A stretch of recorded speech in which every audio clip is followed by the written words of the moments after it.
for a couple of questions. We're going to start with Julie Pace. Thank you, Mr. President. I wanted to ask about the IRS and Benghazi. When did you first learn that the IRS was targeting conservative political groups? Do you feel that the IRS has betrayed the public's trust, and what do you think the repercussions for these actions should be? And on Benghazi, newly public emails show that the White House and the State Department appear to have been more closely involved with the crafting of the talking points on the attack than first acknowledged. Do you think the White House misled the public about its role in shaping the talking points? And do you stand by your administration's assertions that the talking points were not purposely changed to downplay the prospects of terrorism? Well, let me take the IRS situation first. I first learned about it from the same news reports that I think most people learned about this. I think it was on Friday. This is pretty straightforward. If, in fact, IRS personnel engaged in the kind of practices that have been reported on and were intentionally targeting conservative groups, then that's outrageous. And there's no place for it. They have to be held fully accountable because the IRS, as an independent agency, requires absolute integrity, and people have to have confidence that they're applying it in a nonpartisan way, applying the laws in a nonpartisan way. And you should feel that way regardless of party. I don't care whether you're a Democrat, Independent, or a Republican. At some point, there are going to be Republican administrations. At some point, there are going to be Democratic ones. Either way, you don't want the IRS ever being perceived to be biased and anything less than neutral in terms of how they operate. So this is something that I think people are properly concerned about. The IG is conducting its investigation, and I am not going to comment on their specific findings prematurely, but I can tell you that if you've got the IRS operating in anything less than a neutral and nonpartisan way, then that is outrageous. It is contrary to our traditions, and people have to be held accountable, and it's got to be fixed. So we'll wait and see what exactly all the details and the facts are. But I've got no patience with it. I will not tolerate it, and we will make sure that we find out exactly what happened on this. With respect to Benghazi, we've now seen this argument that's been made by some folks, primarily up on Capitol Hill, for months now. And I've just got to say, here's what we know. Americans died in Benghazi. What we also know is clearly they were not in a position where they were adequately protected.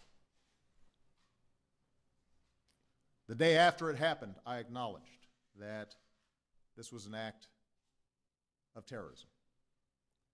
And what I pledged to the American people was that we would find out what happened, we would make sure that it did not happen again, and we would make sure that we held accountable those who had perpetrated this terrible crime. And that's exactly what we've been trying to do. And over the last several months, there was a review board headed by two distinguished Americans, Mike Mullen and Tom Pickering, who investigated every element of this.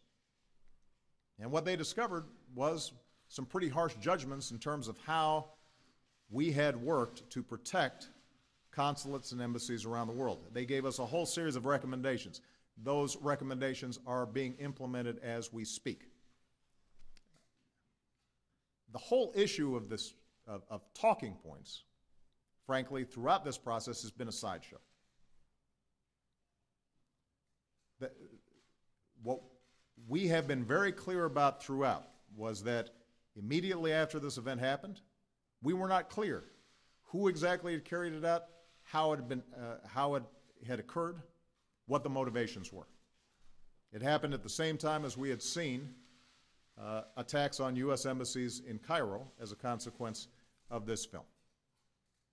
And nobody understood exactly what was taking place during the course of those first few days.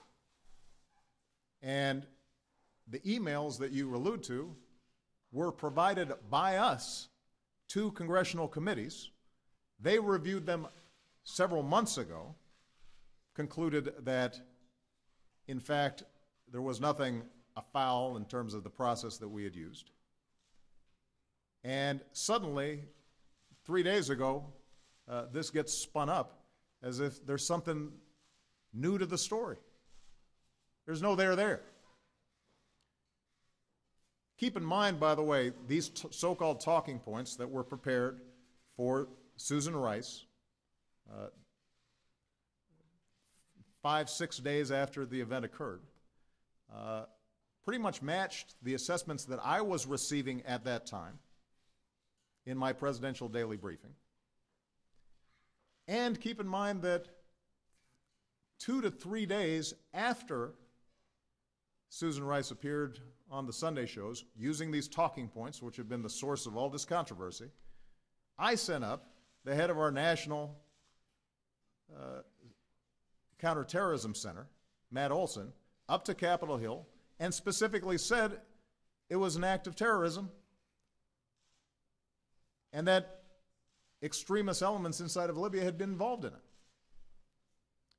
So if this was some effort on our part to try to downplay what had happened or tamp it down, that would be a pretty odd thing that 3 days later we end up putting out all the information that in fact has now served as the basis for everybody recognizing that this was a terrorist attack and that it may have included elements that were planned by extremists inside of Libya. Who executes some sort of cover-up or effort to tamp things down for 3 days? So the whole thing defies logic, and the fact that this keeps on getting churned out, frankly, has a lot to do with political motivations. We've had folks who have challenged Hillary Clinton's integrity, Susan Rice's integrity, Mike Mullen and Tom Pickering's integrity. It's a given that mine gets challenged by these same folks. They've used it for fundraising. And frankly, if anybody out there wants to actually focus on how we make sure something like this does not happen again, I am happy to get their advice and information and counsel. But the fact of the matter is these 4 Americans, as I said right when it happened, were people I sent into the field. And I've been very clear about taking responsibility for the fact that we were not able to prevent their deaths. And we are doing everything we can to make sure we prevent it, in part because there are still diplomats around the world who are in very dangerous, difficult situations. And we don't have time to be playing these kinds of political games here in Washington. We should be focused on what are we doing to protect them. And that's not easy, by the way.